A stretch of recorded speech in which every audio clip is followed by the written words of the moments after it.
What were you like when I was 25? Well, I was obsessed. 25, so that would have been 87. I'd been in graduate school for 2 years. Well, you know, when I was 25 or so, I probably weighed about 138 pounds. I smoked like a pack of cigarettes a day.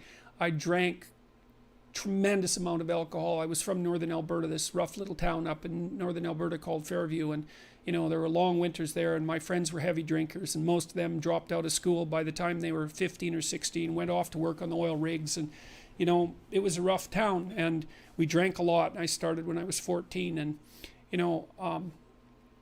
and so I had a lot of bad habits, let's say, and things that were, and I wasn't in great shape physically, and I was also still intellectually obsessed by, as I am now, and so that would have been in 85. But I decided around then, about 85, 84, something like that, maybe a little earlier, that I was really going to try to get my act together, and so I started doing that.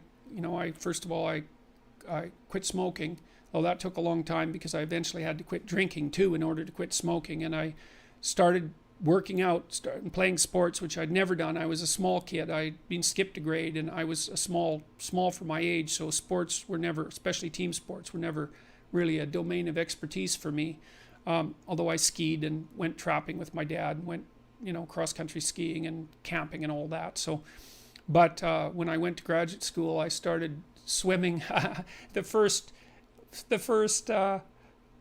physical exercise routine I did, I enrolled in a swimsercise course, I think it was called. So it was me and this like really overweight kid, and like these 60-year-old women and men, they could out exercise me like mad. It was really embarrassing. Me and the overweight kid, we'd be just panting ourselves 3/4 to death at the end of the bloody workout, and these 60-year-old women who weren't in great shape were like chatting away as if nothing was going on at all in the pool. So that was quite embarrassing, and as was going to the weight room, because when I started I could barely bench press 75 pounds, and people used to keep coming over and helping me, which was the last thing I bloody well wanted, but certainly needed. And I got to the point where I could bench press 225 pounds. I think that was the best I did, and I gained about 30 pounds of muscle in a year and a half.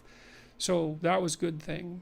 So like I was kind of a wild man, and I'm a little bit manic in my temperament, and so I was kind of going every direction at the same time.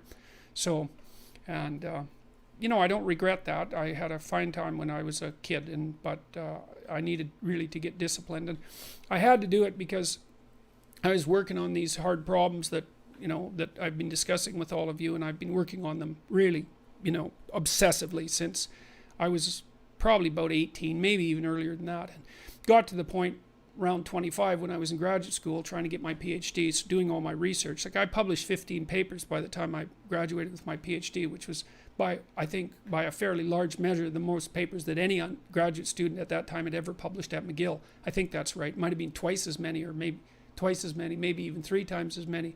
And at the same time I wrote Maps of Meaning, which was a terribly difficult thing to do, because I was writing about 3 hours a day doing that, and I couldn't do all that and continue with my misbehavior, my sort of what would you say, my hedonistic my massive hedonistic consumption of alcohol and all of that. I just couldn't keep it up, and also work seriously on the issues that were at hand. So I had to stop. That's a sacrifice. I had to stop messing about and straighten myself out. And I got married. Well, the woman who's my wife, Tammy, who I've known since she was 8 years old, she lived across the street from me in this little town called Fairview, and I was in love with her like the first time I saw her, which is quite the bloody thing. So that's worked out pretty well for me. But she came to live with me about the same time, and we decided jointly to get our act together, and we swore that we'd tell each other the truth, which I think she's actually done better than me. Like I don't think she's lied to me ever in our entire marriage, which is unbelievable, and it's been so useful because I can really tell her things and we can really talk. So I tell you, if you want to have a good relationship, man, you embed it in the truth, because if you don't embed it in the truth, you don't have a relationship. It's just lies. It's a tissue of lies, and it will dissolve in the chaos as soon as a crisis comes along. So the truth is a terrible thing, but not compared to falsehood. So All right, so let's look at the live chat here.